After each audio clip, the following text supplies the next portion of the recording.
today for the first online session from the International Linguistics Society for Linguistics Athens 2026. It's my pleasure to be here today and to introduce our first keynote for the online sessions, and it is Ingo Plag. I hope I am pronouncing these names correctly. So many internationals here. And his talk is What is Morphology? Theoretical Linguistics meets Computeral Modeling. So if you could just share your screen and get yourself ready. Yeah, hello. Many thanks for having me. I will start right away. Can everybody see my screen? Yes, very good. So it's the question, morphology, theoretical linguistics meets computational modeling. So first, let's talk about morphology as we know it before we turn to morphology as we might not yet know it. As we know from Linguistics 101, morphology is about the structure of words. And the question, however, is what kind of structure are we talking about? Is it phonological structure? Is it semantic? Is it both together, or is it something else? But we all seem to believe that there are some structural elements that are somehow organized at or below the word level, and there are a ton of these: phonesthemes, formatives, roots, stems, affixes, more also paradigms, and all sorts of other things that certain theories have invented. But mostly people think that the structural elements that are relevant in morphology are combinations of meaning and form. This, however, comes with a variety of problems. The first problem is sometimes there is no form and sometimes there is no meaning. So, for instance, in the verb to water, there is nothing that indicates that this is a verb. Same with sheep as a plural form. Or if you take formative or platonic, it's not clear what this ut or n would signify. The second problem is a stability in form, but variability in meaning. So take the munt in assessment, government, predicament. It's all munt. In assessment, it seems to mean some kind of action. In government, it relates to people. And in predicament, it's not clear what it means. Problem 3 is variability in form, but stability in meaning. So, for instance, you have allomorphy as in explain versus explanation, where all of a sudden two vowels change. And then there's kisses, cats, and kids, where we have 3 different sounds or combinations of sound that mean the same thing, that is plural. So, what morphology seems to be is the putting together of various kinds of pieces in various places. Some people believe in syntax, others in morphology, morphophonology, lexicon, and we need various kinds of mechanisms to do this. Now,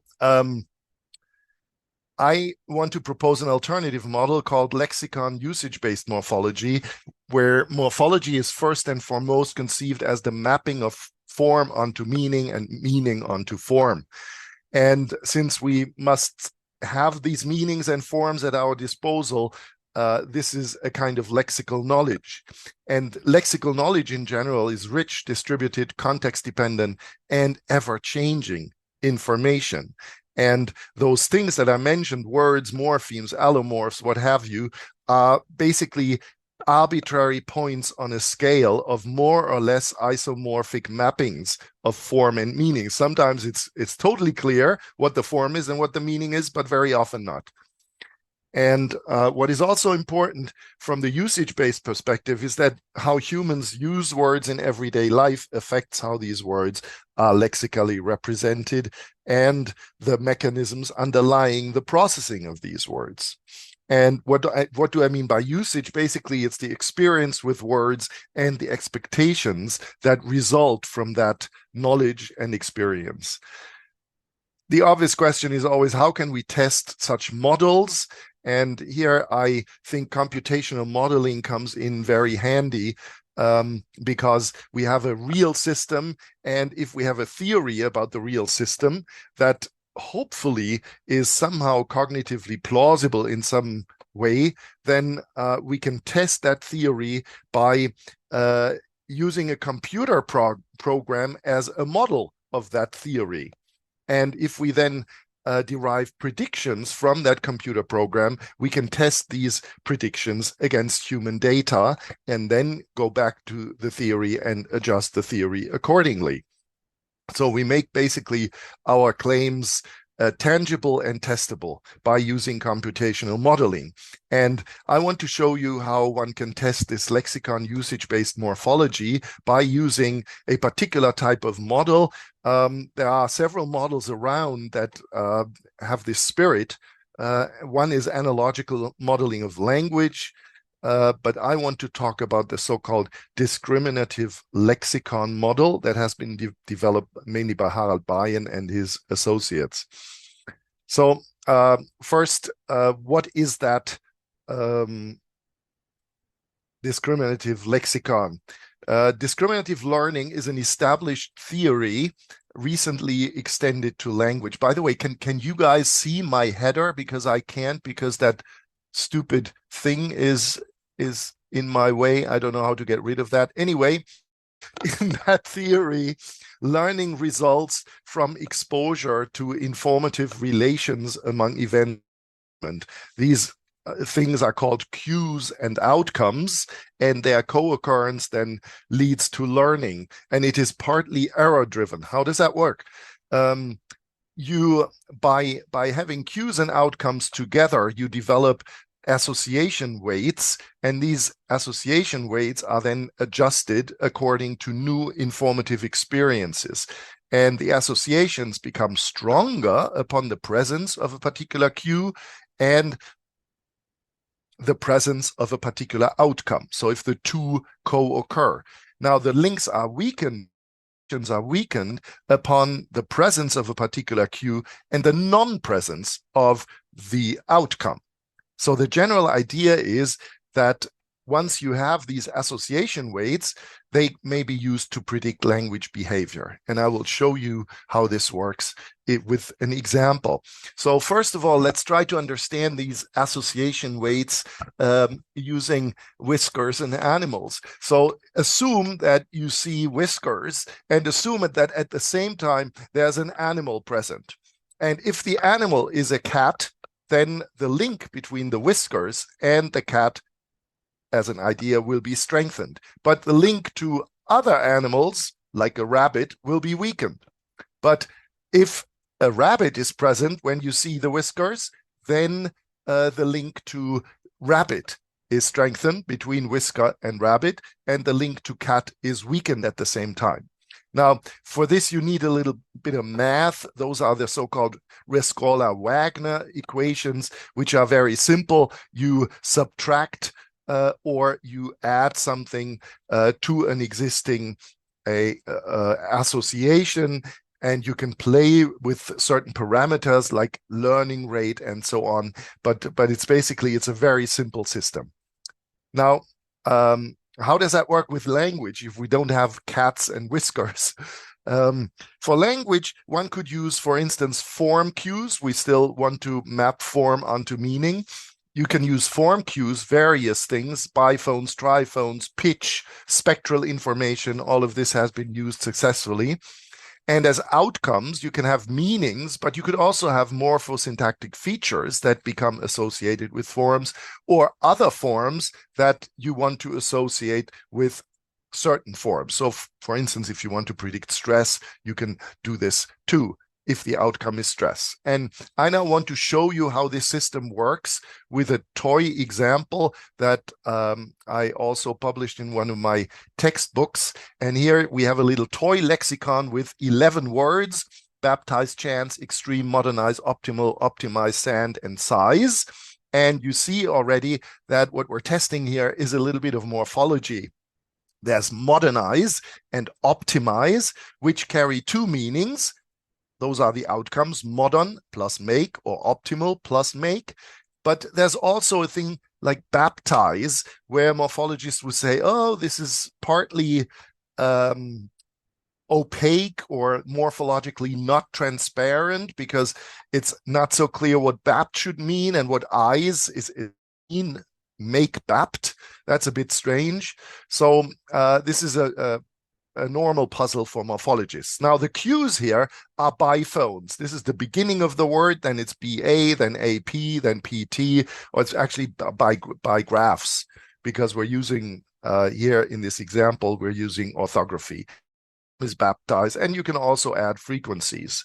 Now, we then try to link these cues, the biphones or bigraphs, to those meanings, which means that we have 40 different bigrams and we have 8 outcomes, 8 different meanings, and that results in 320 connections, and in the end, in 320 association weights between each of these bigrams with one of these meanings. And here you see the weight matrix illustrated for 4 bigrams. You see here those 4 bigrams, B, is, N, and N, and then you see the weights, how strongly an initial B, for instance, is associated with baptize. And lo and behold, this seems to make a lot of sense, because the only word that starts with B is baptized. The only meaning of a word that starts with B is baptize, and this has a rather high association weight, as you can see here. And the meaning chance is not activated, or has actually a negative activation by the initial B.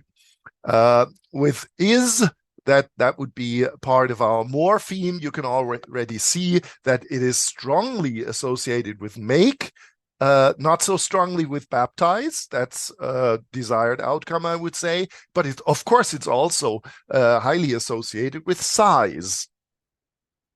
And if you now look at the activation weights of one word, you can add them up, all of these association weights, and then in this case, you get a sum of weights that's 1. That's the idea. That's the network. Now, since we're doing morphology, how does the morpheme eyes that we believe in fare here? And you see here the 3 bigrams that make up the final eyes morpheme, and then we check how strongly is this associated with the different words, and you see it's most strongly associated with size. No wonder. Size has only one other sound apart from eyes, so that's desirable, but it's also highly associated with make. It's not so much associated with baptize, but still positively associated, and much more strongly than, for instance, with chance or extreme or optimal or whatever. So this is a desired outcome. We can model here clear morphology like the make meaning, but also opaque morphology is somehow a gradient way of doing this. Now, here is now a case study of German number interpretation. And in German, just to fill you in here, there are multiple formal markers. You see here a table. If you want to know how plural is in German words, you see that there are 4 different suffixes, or actually 5, because you can either have the schwa here or not. And you see examples, Rosen, Kinder, Blocks, Tage, but you can also see that singular words, they end in the same thing. So that somehow disturbs our beautiful morphology in our lexicon.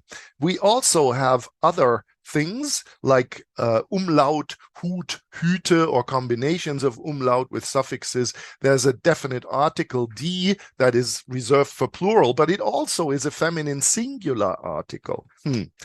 And also people have claimed that there's a prosodic template. So the typical plural form in German is a bisyllabic trochee, like in Höfe, Tage, Hüte, Kinder, Rosen.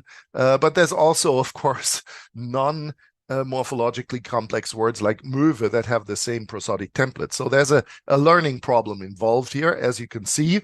To summarize all this, there's no single marker for plural that is unequivocal. There are quite a few rules and sub-regularities also involving gender and phonological patterns.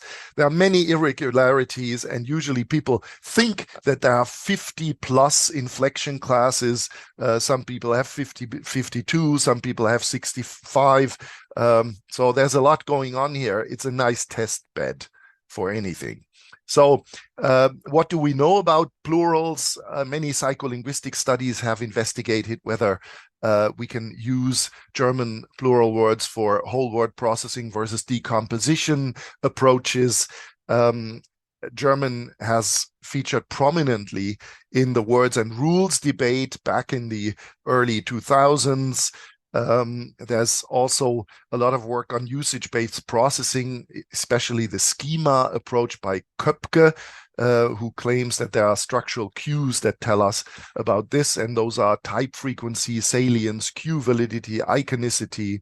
But the problem with this approach is that there is no formalization, no quantification. But this is what we want to do today. We want to do some and quantification using computational models.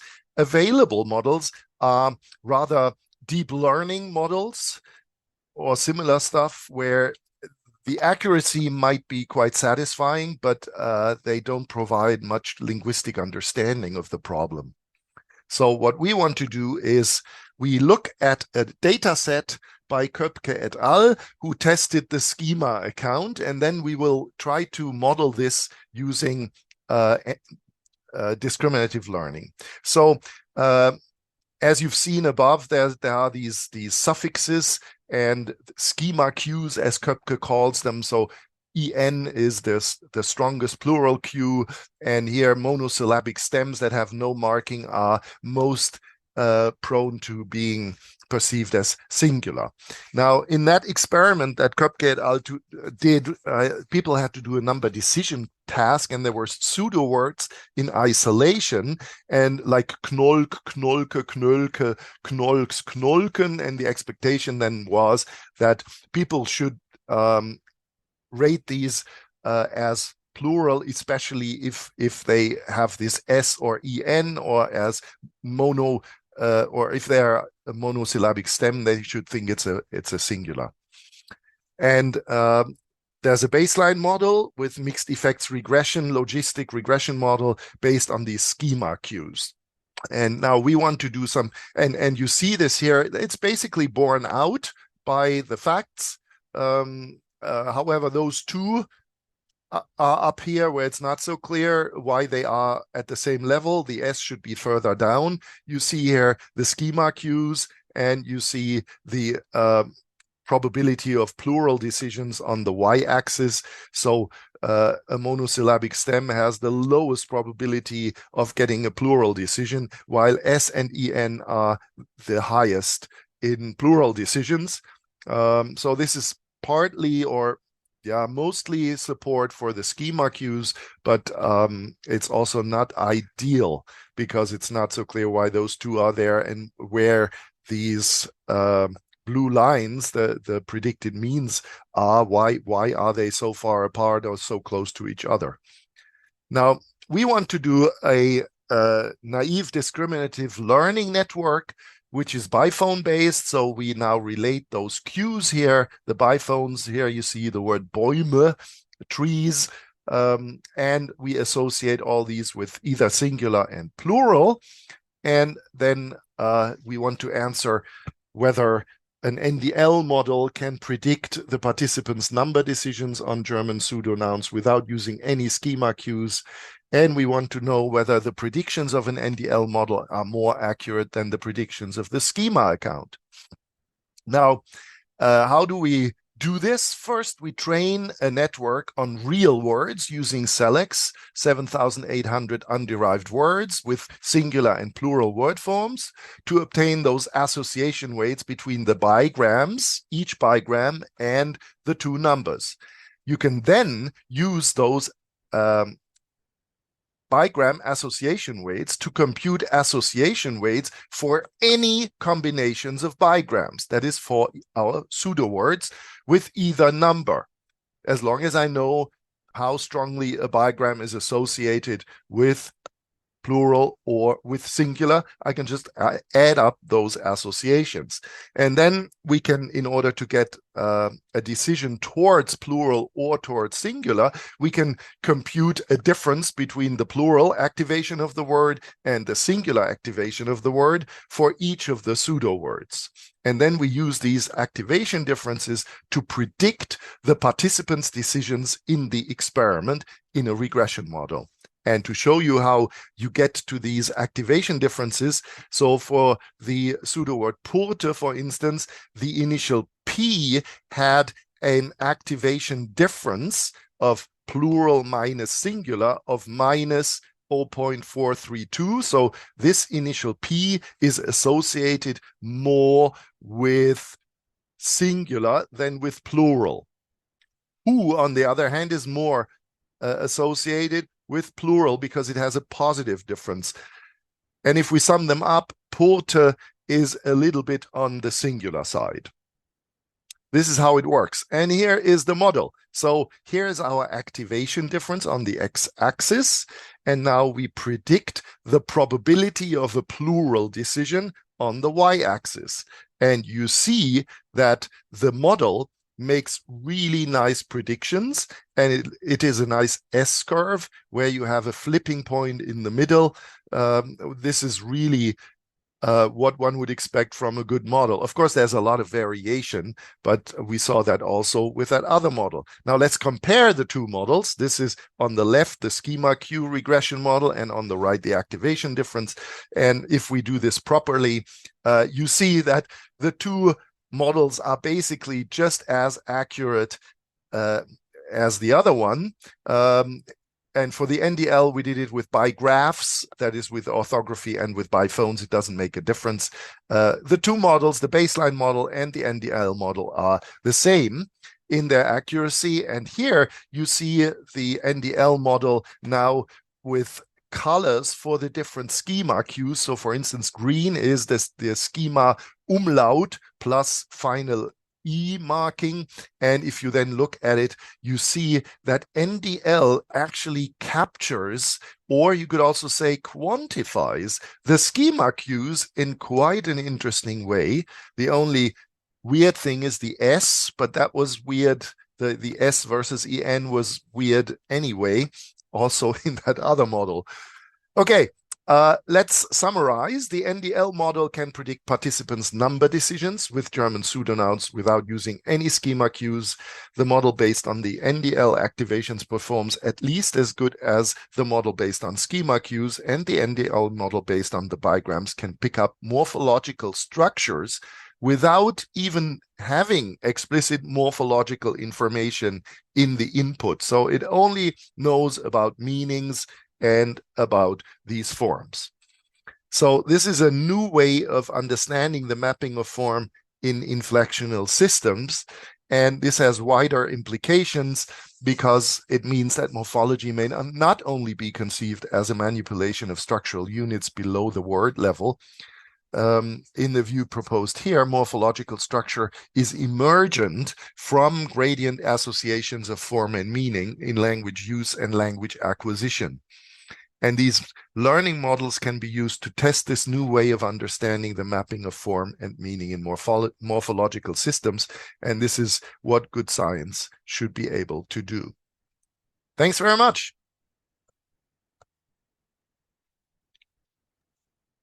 Well, thank you for your presentation, Ingo. Does anybody have any questions? You can unmute yourself if you do, or put your hand up. Oh, hello, Antonis. You have a question? You can unmute yourself.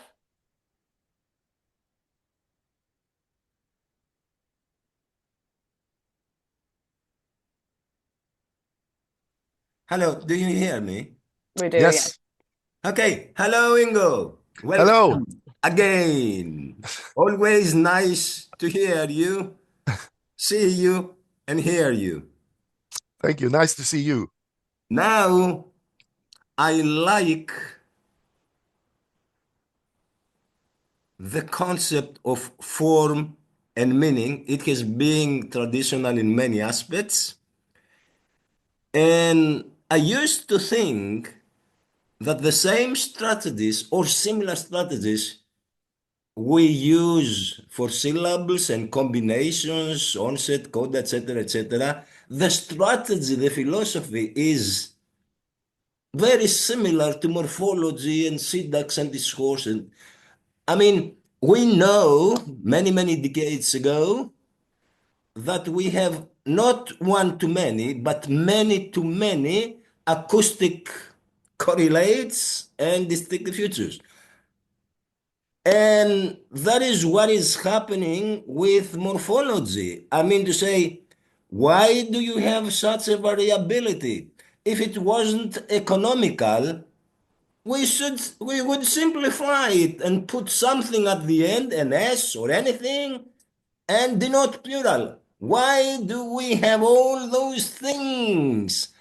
I think as in acoustics, articulation, it is about effectiveness. The system must be effective and quick. So why do you have those morphological variabilities, and why do we have one too many? What is the bottom line? What does it serve us? Because if you take nouns, in English, singular pluribus, it's very simple. German is more complicated, but Greek, I mean, it's unthinkable. Why do we use in Greek or in German these complicated systems and we don't simplify?